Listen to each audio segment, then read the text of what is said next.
the early days of the SNES, RPG fans were treated to Paladin's Quest, a very unique-looking, zany, original RPG that, didn't have anything to do with Paladins.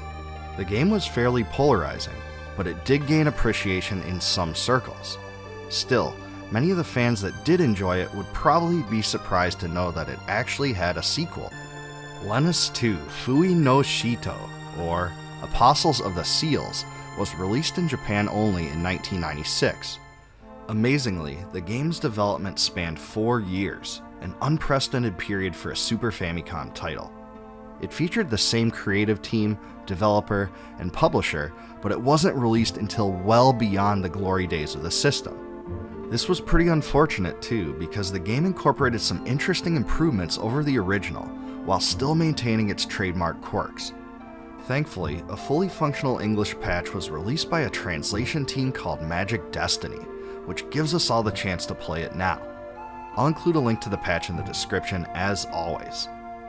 As far as the story goes, you play as Faris, a godlike being called a Rygon that was freed from a crystal after thousands of years of slumber. He awakens in the underworld of Andel, where he is viewed as a messiah figure because his arrival was foretold by ancient prophecies.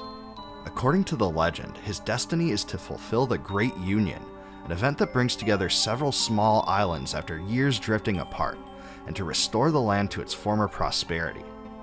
To do this, he must retrieve artifacts from each of Andel's islands, accompanied by various companions.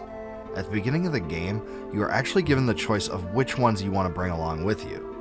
My personal favorite, of course, is Jode, otherwise known as Jode the Chode. Unfortunately, most of these characters have virtually no storyline to speak of, and combined with the fact that Faris is a silent protagonist, the character development is really lacking. In fact, it's almost non-existent. However, Lennus 2 does offer a silver lining of sorts. Those that played Paladin's Quest may be pleased to hear that there are more mercenaries than ever, and finding the most powerful ones can add some fun to stale character arcs. Combat in Lennus 2 definitely has a distinct look. It's similar to the style of the first game, in a unique first-person view where your characters and their respective hit points are pushed up and brought toward the center of the screen. It's still a turn-based affair, but in between turns you select from menu commands that appear in the direct center of the screen, directly on top of the enemies you are fighting. You can choose from spell, item, defend, or run. Like in Paladin's Quest, there aren't any magic points like in other RPGs, so spells consume hit points instead. This still provides a drawback for casting spells, it's just done in a different way. Unlike Paladin's Quest though, you don't need to power up your spells through frequent casting. They are upgraded through special items dropped by enemies. Attacks are done by selecting actual weapons rather than by using an attack command, so you can accumulate large numbers of weapons and use them individually in combat. Some weapons have impressive characteristics too, like the ability to strike multiple times or cast spells, which makes item experimentation very fun. You can't really trust the auto-equip functionality, you just have to try many and find the most powerful. The enemy attack animations are a bit cheesy, but still pretty cool. Some of them are simple, but others are more complex and creative, especially those of the bosses. The closest game I can compare this to is what you'll find from enemy attack animations in Dragon Quest VI.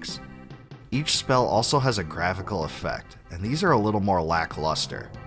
It's a good way to add some substance to the battles, but they won't blow you away or anything like that. I personally don't like the menu display, in fact I really don't like it. Having the between round commands exist as boxes in the middle of the screen is completely awkward. I personally hate this part of the gameplay and wish it would have been redesigned. It's super clunky and out of place, and definitely my biggest grievance with the game. The wacky visual style that stood out in Paladin's Quest is definitely back here. The bright colors, landscapes that look like they're from an alien world, and uniquely tinted color palettes can all be seen here as well. The graphical quality itself is a big leap beyond what we saw in Paladin's Quest, though it doesn't exactly match the excellence of some other stuff that came out around the same time, like Super Mario RPG or Treasure Hunter G. If nothing else, Lennus 2 and Paladin's Quest stand out graphically compared to their SNES RPG counterparts.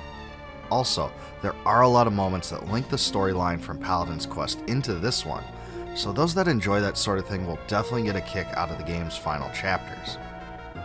Lennus 2's soundtrack was created by veteran composer Kohei Tanaka, who primarily produced music for anime like Dragon Ball and Tenchi Muyo. Tanaka also created the score for Paladin's Quest, or Lennus as it was known in Japan. Lennus 2's soundtrack is a pretty sizable array of 55 total songs, and features a combination of melodic and atmospheric pieces. I enjoyed it quite a bit, but I wouldn't say it blew me away. Lennus 2 is also a very long game, and will give you more than 40 hours of gameplay your first time through. Overall, I'd say it's a pretty good experience though. The lack of character development, horrible menu interface, and frustrating dungeons do take it down a few notches, but the main story is better than the original, the spell upgrade system is superior, and item experimentation was really fun. It's certainly among the most overlooked RPGs on the system, and if you're a fan of the genre that hasn't played this one yet, it's still well worth it. So, what do you think? Does Lennus 2 look like an RPG you'd play? And if you've already played it, leave me a comment below with your thoughts about it. Please like, subscribe, and click the bell for more retro gaming content, and join my Discord community linked in the description. Also, please consider supporting my channel via YouTube's Join feature to receive member bonuses, such as advanced videos and complete video transcripts.